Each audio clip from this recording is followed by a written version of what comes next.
So I'll be speaking on the representation of Rahu in the art of South and Southeast Asia.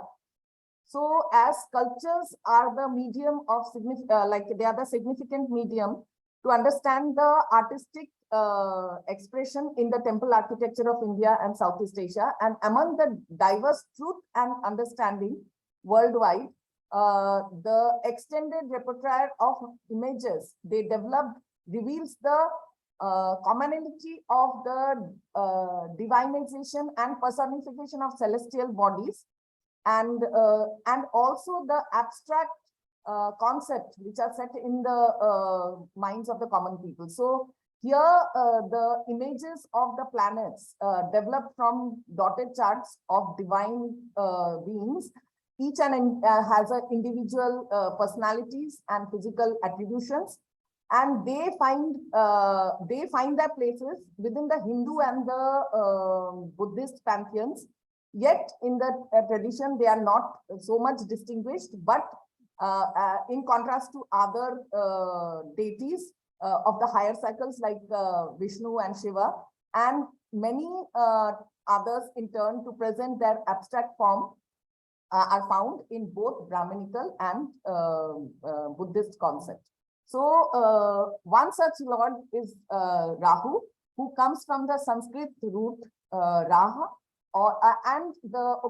the aim of this study was to understand the sculptural art relating to the imaginary meaning and significance. They are based on the iconographic and architectural context which are placed in the temples. And I would, in this paper also, I'm trying to talk about the development of this sculpture, which over the period of years, centuries, it has been developing, and till today we are worshipping them, and they are found in the temples. And this will help us to comprehend the significance of the iconography and their association with the Navagraha panel, which is suggested to relate to the idea of the temple as a cosmic space.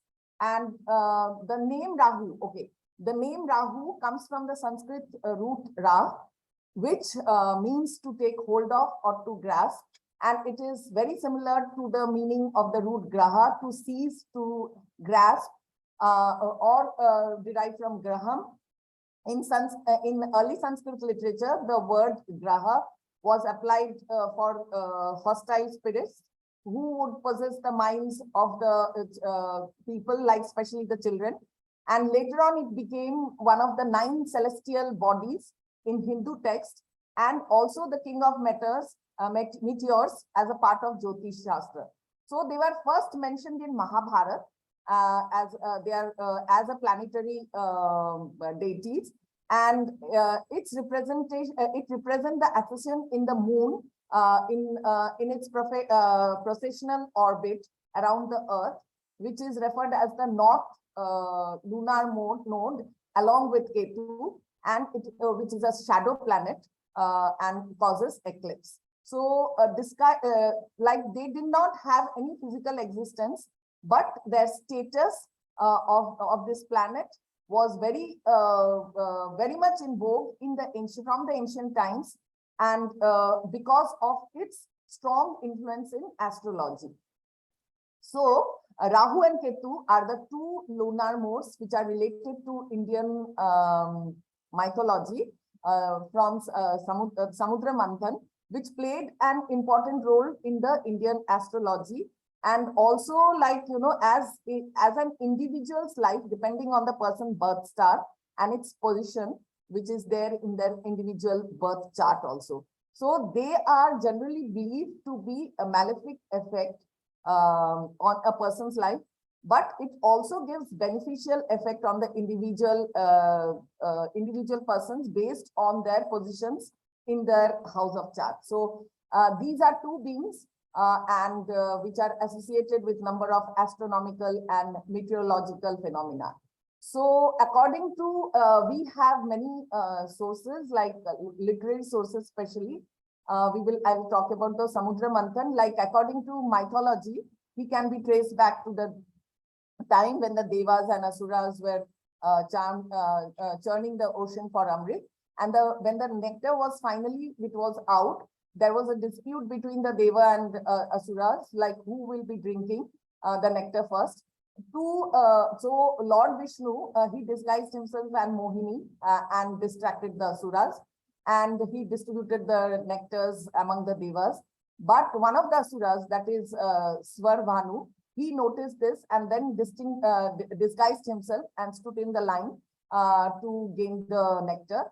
And this was observed by Sun and the Moon, and immediately they informed it to Lord Vishnu. And before Lord Vishnu could stop Svarbhanu, he had already tasted a drop and thus made him immortal. So Lord Vishnu used his Sudarshana Chakra and split his body. So Rahu became the head part of which can never be satisfied because his other half is not there. So he prays to Shiva also at that same time, and he is saved, and he is allowed to be placed in the Navagraha along with other celestial bodies. So to keep a balance in the universe and to keep the bringing changes. So Rahu, as in nature, is, as I told you earlier, is malevolent planetary influence and can cause frustration, position of ghost, and all these things are believed like that. So he is known as a north node of moon and also as the dragon's head. He is, the other name of his is Bhayanak. He is considered to be the ministers of the Asuras and also the son of Viprachiti and Simhika. The great, he was the sister of Bhakti Prahlad and the great Bhakta of Lord Vishnu. So he is said to be born in Chaturdasi of the Shri Krishna Paksh in the month of Bhadrapada. So wherever he is in the birth chart, one feels a submissive, obsessive drive, and he is never satisfied. So that is what it is. So he is mentioned in many of the literary sources. So first he is mentioned in Rig Veda, and that was his name was Svarbhanu, and it is mentioned that he is overshadowing the sun to cause the solar eclipse, and he is also mentioned in Atharva Veda as that he was seizing the moon. The earliest mythology account of the demon appears in Mahabharata, where he appears as the conception of darkening the sun, so eclipse, and he is like as Asura in the birth. He was the son, as I told you, was the son of Vichitra, Chitra, and Simhika, and he is also mentioned in Sambhava Parva as a member of Brahma's court. He is mentioned in Mahabharata in the Bhishma Parva as Sanjay speaking about Rahu to Dhritarashtra. He is further mentioned in the Puranic literature of Bhagavata Purana, Brahmanda Purana, Skanda Purana, Shiva Purana, Vishnu Purana, and almost all the Purans, Padma Puran. And in Agni Puran, he exists with 10,000 yojanas below the sun. And according to Brahmanda Puran, his chariot is driven by 8 horses, which are black in color. And his chariot is full of darkness, and having come out of the sun, so Rahu goes to the moon during the Parvan day. So that is what it is said in Mahabharata. Purans. And in Skanda Puran and Padma Puran, Rahu was forced to eat his own limbs and body, and he was by Shiva after he attempted to force to relinquish Parvati from marrying the relinquish Parvati to marry the demon king Jalandhar. So that was the story. And in Brihat Samhita, it records the astronomical and meteorological signs and about the influences which has on the birth charts. And he has a smoky appearance with a blue physique. He's said to have residing in forest. He is windy in temperament. That is what in Brihat Samhita it is written. And in he is driving the chariot of 8 horses. He has 2 hands. And in Shilpa Shastra, he is also referred as one of the Navagraha and defined according to the text dealing with the Shilpa, the art and craft. So iconographically, Rahu appears as a part of Navagraha from 5th century CE. So in Buddhist scriptures, if you see, he is mentioned in the Pali canons, like in Pali pantheons, like Samayukta Niyaka of the Pali canon, where Chandrima and Surya Sutta, where Rahu has had attacked Surya and Chandra, and these are mentioned, some similar stories which are there, and then they both approach Buddha,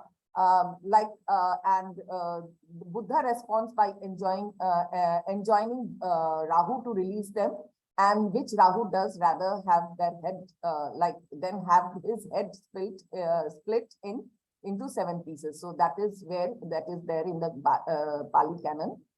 In Theravada Buddhism, we see he is mentioned as Asura Ninda, or chief of Asura, or he is also known as Pubbha Devata.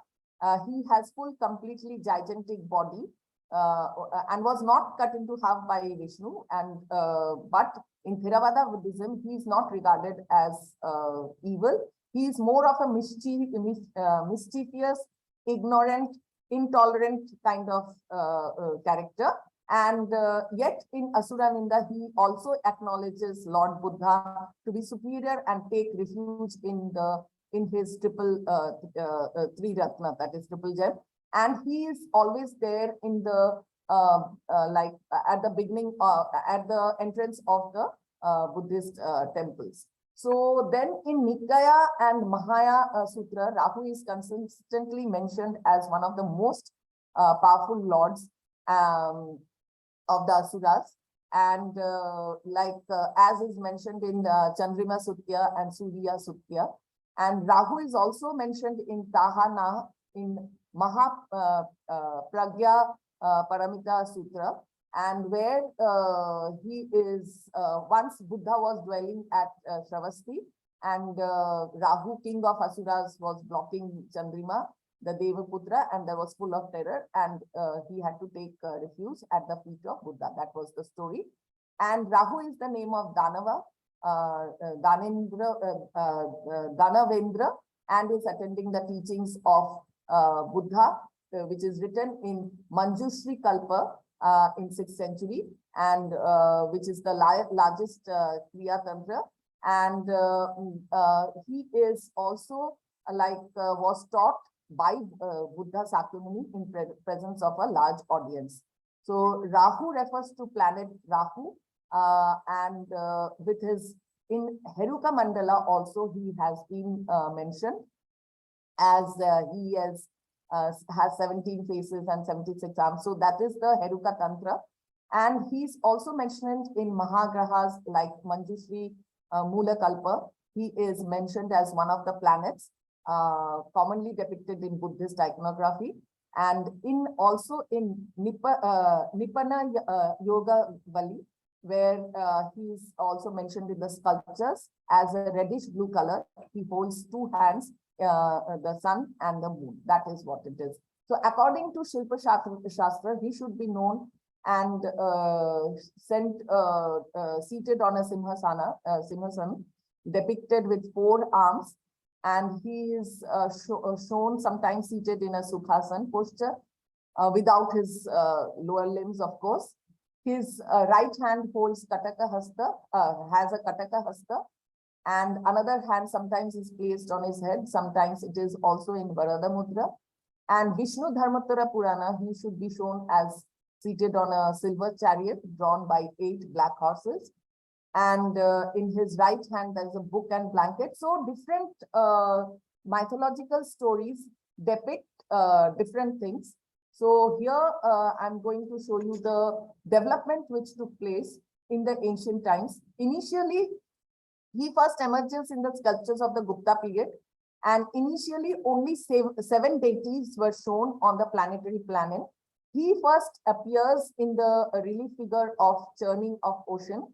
This is the one. This is the temple number 19 at Udaygiri cave in Vidisha district of Madhya Pradesh. It is dated to 430 to 450 AD. And Rahu was also found from Nachna Kuthara temple. This is the Sarnath gallery, lintel of Nahu, but he is also found, okay, this is another one, but he is next found in the Nachna temple, which is a temple of the feudatories of the Guptas, Utakalas, and they built it, and their temples also. Next, he appears in the Nachna temple of Parvati, which is dated to 490 to 510 CE. He is shown as a large demonic head. He is turned towards right and appeared that his hands are kind of cupped. So he is shown with a bust with an image of with a mustache and curly hair. His palms are again cupped for maybe to receive Amrit. And the second lintel is also found in the same time, that is little late, that is 500 to 510 CE. He then again emerges in 5th century CE, that is with the 8th, he's the 8th deity, and in Uttar Pradesh, Sarnath, and that is dated to 550 to 575 AD in sandstone from Uttar Pradesh. He can be seen with his hands, like many people say that this is a Tarpan mudra or Arghya mudra. But Tarpan mudra, he is maybe showing Tarpan to Lord Shiva, or he is just cupping his hands, both the palms, to receive the nectar. This could be also possibility. So next he is shown in the panel in Uttar Pradesh. Now it is in the Museum of Arts, and there are 8. You can see that till now, till 6th century, 550. This is dated to 550 to 575 again. This is a sandstone, and we can see the 8 deities without any, like except for Surya, who is having 2 lotuses in his hand. Others are all holding kamandalus, but here we can see the decorative piece like a sculpture of Rahu, who has curly hair, and his hands are cupped together, maybe to accept the nectar. So here another single sculpture was found of a terracotta sculpture, which is now in Los Angeles County Museum of Arts. It was found in Uttar Pradesh of the same time, which is in terracotta. Here he's shown very demonically with his jewelry and all, with his beard and hair which is falling on his head. His eyes are kind of looking very dangerous, and he has got 2 canines which are coming out like a rakshasa, and he's opening his mouth to eat the sun, the moon. This is another one which is 6th century. Now from onwards we see that Ketu is appearing, and here also it is the similar way of the late Gupta period. We can see that this is a red sandstone, and it is in the Mathura Museum. The panel is broken, and Rahu is with a big stout demonic face. He is tilting his head at one side, and he is seated here. This is 650, 700 AD, the development. You can see the development taking place. It is in Mandsaur district of MP, where you can see the Samudra Manthan, and Ketu just is, having a Namaskar Mudra, but here he is again, his hands, palms are attached together, maybe receiving or maybe doing some kind of, maybe it is in Tarpan Mudra. Then in 7th century, late 7th century, we see it in Lakshmaneshwar temple and Bhubaneswar. Here you can see the curly hair looking down, his hand again in the same mudra. We have Navagraha on lintel on Central Indian temples, 7th to 8th century CE. Here also you can see that the curly head, he's wearing some kind of headgear or the snake hood, and his hands are on one side as if he's asking, he's putting his palm for asking for receiving the nectar. Here it is very clear, clarity you can see, which is in Mathura Museum, a village in Satoha. It was found. It is dated to 9th century. Maybe he's doing here, like his hands are tilted down, so it could be that he is doing Tarpan. Maybe he is giving his Tarpan to the Lord Shiva. Um, and this is a beautiful sculpture with beautifully decorated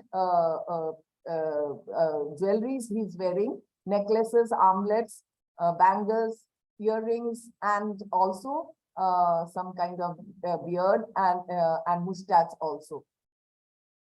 Next, when we come to Navagraha panel, that is in Panna, 10th century Madhya Pradesh, Rahu and Ketu are given prominent equal place, we can say, equal space and prominence, and Rahu does not dominate over the seven grahas. Like he's looked completely Indianized. Everybody is wearing the Indian attire, and so that is what it is.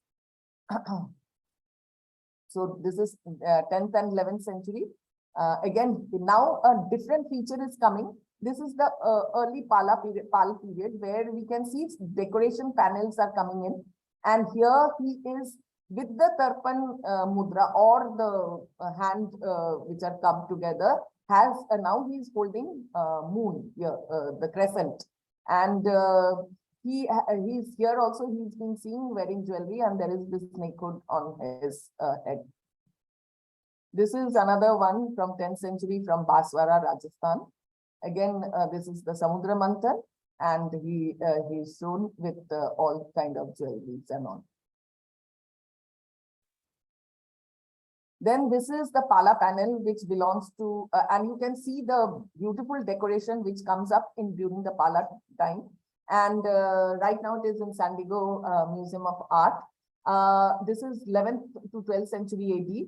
We can see the beautiful decorative panels below and also above. And here his headgear is completely different. You can see the snakes are represented differently.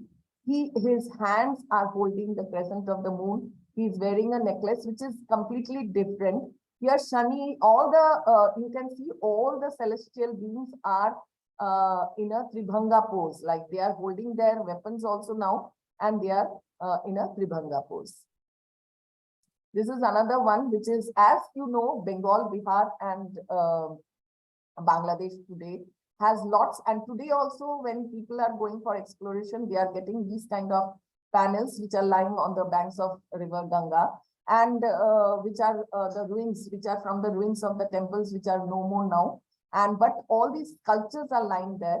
And so Archaeological Museum of Kuch Bihar Palace in Patna, they are having these collections of Navagraha lintels with Rahu here, with the same mudra, but with the crescent here. So this is again another one from Lakhisarai and Monge. The panels were found, and they are placed in the museum.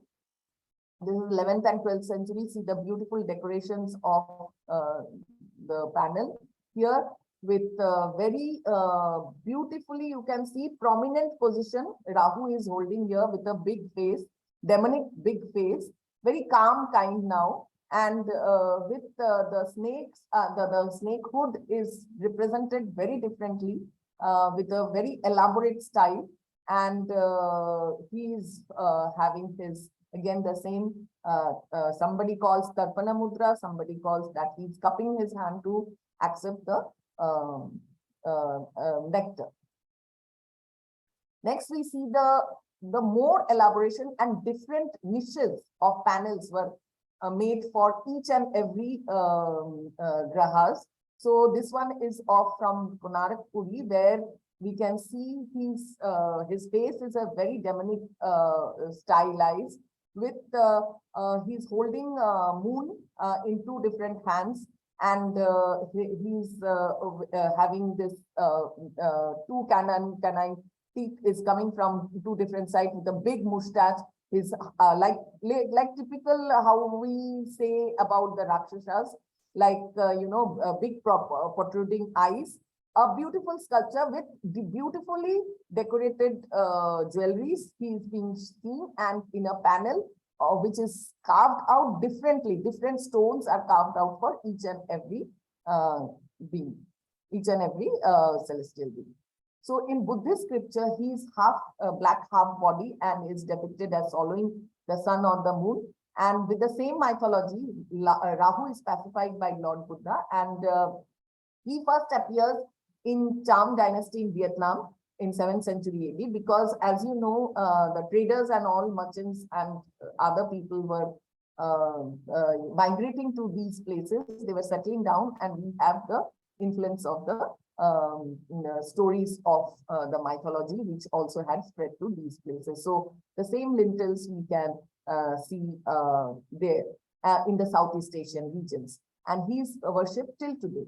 Today also they have the Rahu sculptures at the entrance of their Buddha temple. So here is the Rahu of 10th, 11th century, which is in Cambodia. Here we can see the Samudra Manthan, and he is holding something in his hand. I'm not very sure.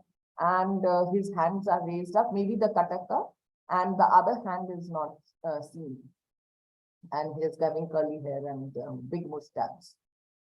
So this is Navagraha from another, from Cambodia again, the museum, Khmer dynasty. This is of a 7th century CE Khmer dynasty. We can see the panel of all the celestial beings. Again, he's shown as very similar to the previous one within the Samudra Manthan,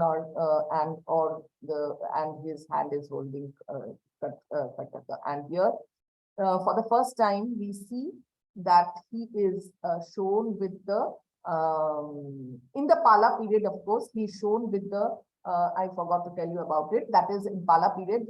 In one of the panels, he's shown these all these 9 celestial are shown with their vahanas.